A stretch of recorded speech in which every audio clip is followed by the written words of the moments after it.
Hey everybody, my name is Michelle. I'm a volunteer here at the Colorado Wolf and Wildlife Center, and believe it or not, today I am here at the Wolf Center, but I'm on the backside of one of our properties. Now, when we first started the weekly wolf blogs, one of the very first questions that we were ever asked was, what do wolves do for their environment? Well, I'm sitting out here right now to show you what happens when you don't have wolves in their environment. We are sitting in the middle of one of our aspen tree groves, and you can probably immediately see almost every single tree out here has big black scars all the way up about 6 feet onto the bark.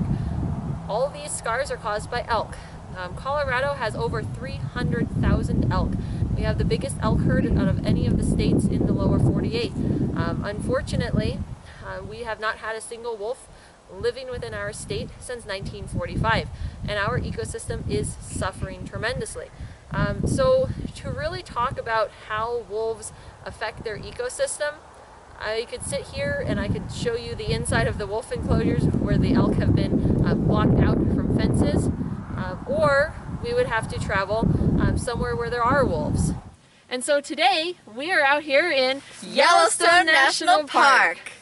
So we're going to talk a little bit about how wolves affect their ecosystems.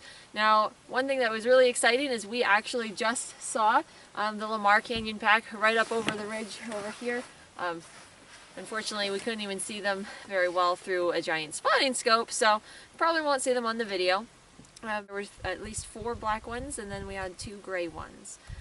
So to talk a little bit about how wolves affect their ecosystem, because they are an apex predator, they control the ecosystem from the top down. They're also a keystone species.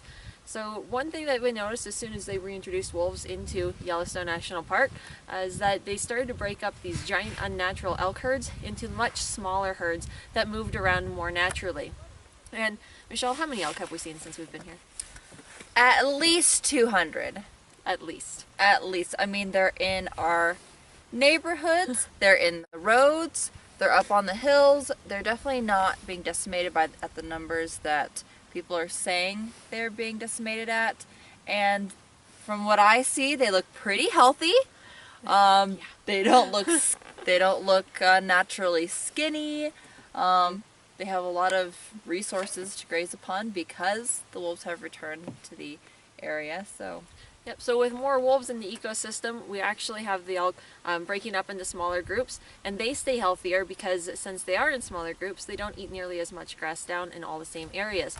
Same thing with the aspen trees.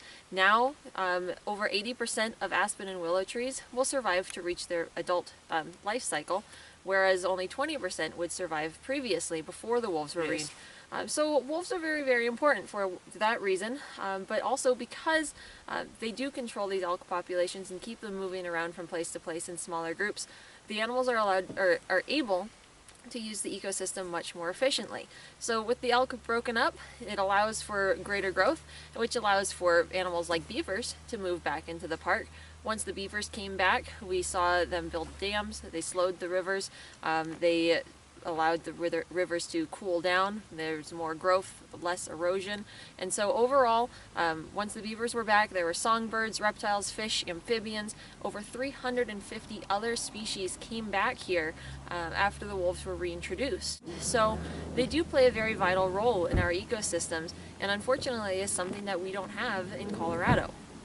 We're hoping that wolves do return, but unfortunately, because there are so many anti-wolf politics out there, at this moment in time, there are no less than 13 bills in Congress right now that are aimed at taking wolves off the endangered species list and weakening the endangered species list overall.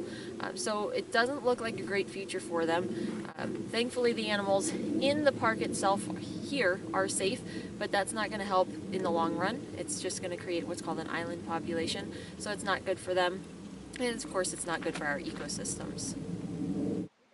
We want to know any questions that you might have, and we will see you guys again next week.